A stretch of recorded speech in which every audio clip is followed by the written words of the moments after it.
All right, I'm live. Hi, everybody. Welcome. Today, I want to talk about. My name is Julia Sotis Mattis, by the way, and I'm a certified facilitator of Access. I think a lot of you know me, and if you're new here, welcome. I'm so excited to have you.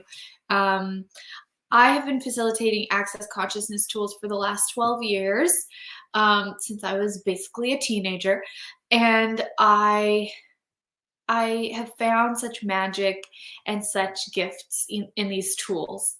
And so, what I really wanted to pass on today is one of the books that has really helped me understand money. I know that money is like a really difficult thing for a whole lot of people, and it really shouldn't have to be.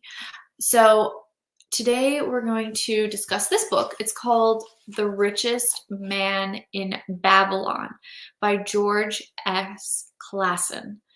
Um, it's one of my favorite books. It's absolutely beautiful and delightful. And it is so tiny. It's an easy read, and it like unbunks the myths of money. This book is the book that Gary Douglas used that actually taught him about the awareness of putting 10% away, 10% of the gross profit of everything that you make, putting it away and keeping it as an honoring of you and never spending it. So The Richest Man in Babylon has so much more in it than just the 10% account. I absolutely love it. And I really wanted to introduce you to this book because it's easy, it's cheap, it's available on Amazon or like any easy book place. And it's just created so much whimsy and magic in my life. I'll read a couple excerpts of the book today, but I actually wanted to set the scene. What is Babylon?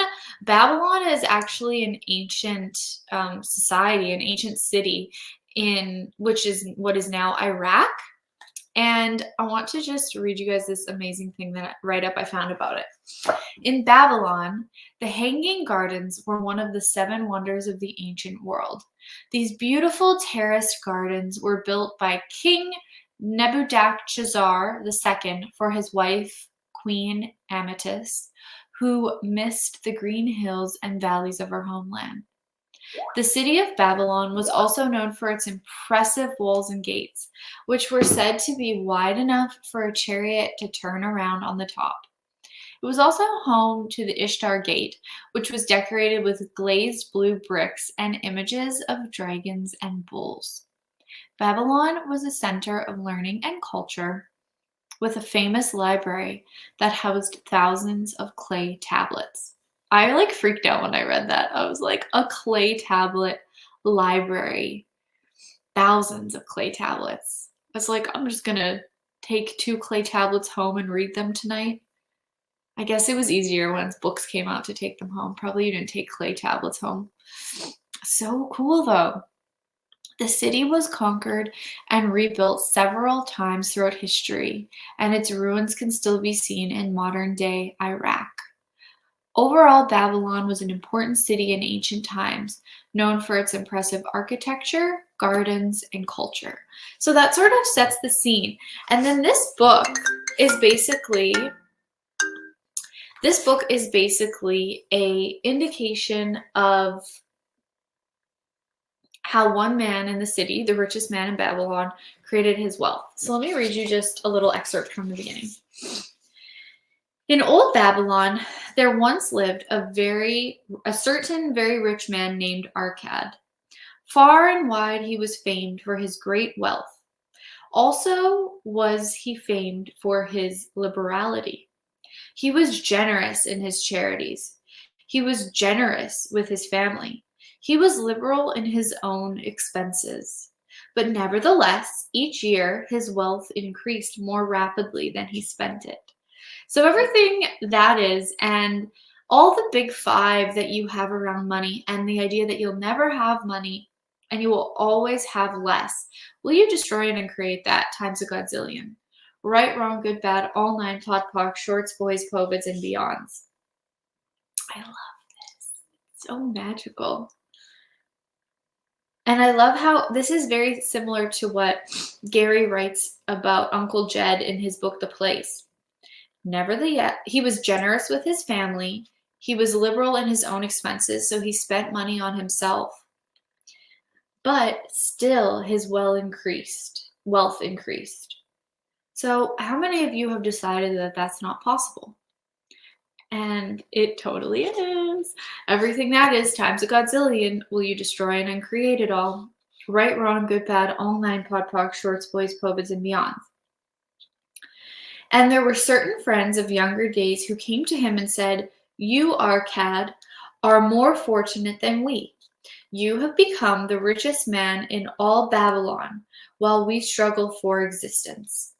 You can wear the finest garments, and you can enjoy the rarest foods, while we must be content if we can clothe our families in raiment that is presentable and feed them as best we can. Yet once we were equal. We studied under the same masters in school, we played the same games, and in neither the studies nor the games did you outshine us. And in the years since, you have been no more an honorable citizen than we have, nor have you worked harder or more faithfully in so far as we can see. Why then should a fickle fate single you out to enjoy all of the good things of life and ignore us who are equally deserving?" Thereupon, Arcad remonstrated with them, saying, "If you have not acquired more than a bare existence in the years since were youths, it is because you have either failed to learn the laws that govern the building of wealth, or else you do not observe them." So basically, this book talks about these magical laws, which are so cool. And I'm not going to give away the laws because you got to buy the book. You got to read the book. I don't even know if can I? Well, one of them is about gold. One of them is about the 10%. And there's one that's my favorite about securing a future income so that you always have money coming in. But it's just a really, really beautiful book. And I really invite you guys to it. Here, I want to read the back too. I'm looking at this. This is called The Bible of Financial Freedom. The ancient Babylonians were the first people to discover the universal laws of prosperity. In his classic bestseller, The Richest Man in Babylon, George Clason reveals their secrets for creating, growing, and preserving wealth. For 80 years, readers have turned to Clason's Babylonian parables to learn the fundamentals of finance and business. Through these entertaining tales of merchants, tradesmen, and herdsmen, you will learn how to get out of debt, keep more of what you earn, put your money to work for you, attract good luck, choose wise investments, and safeguard a lasting fortune. What can a book written in the 1920s tell modern investors about their finances? A whole lot of it is George Clason's delightful set of parables that explain the basics of money. This is a gift for a graduate or anyone who seems baffled by the world of finance, and a wonderful, refreshing read for even the most experienced investor. That's beautiful.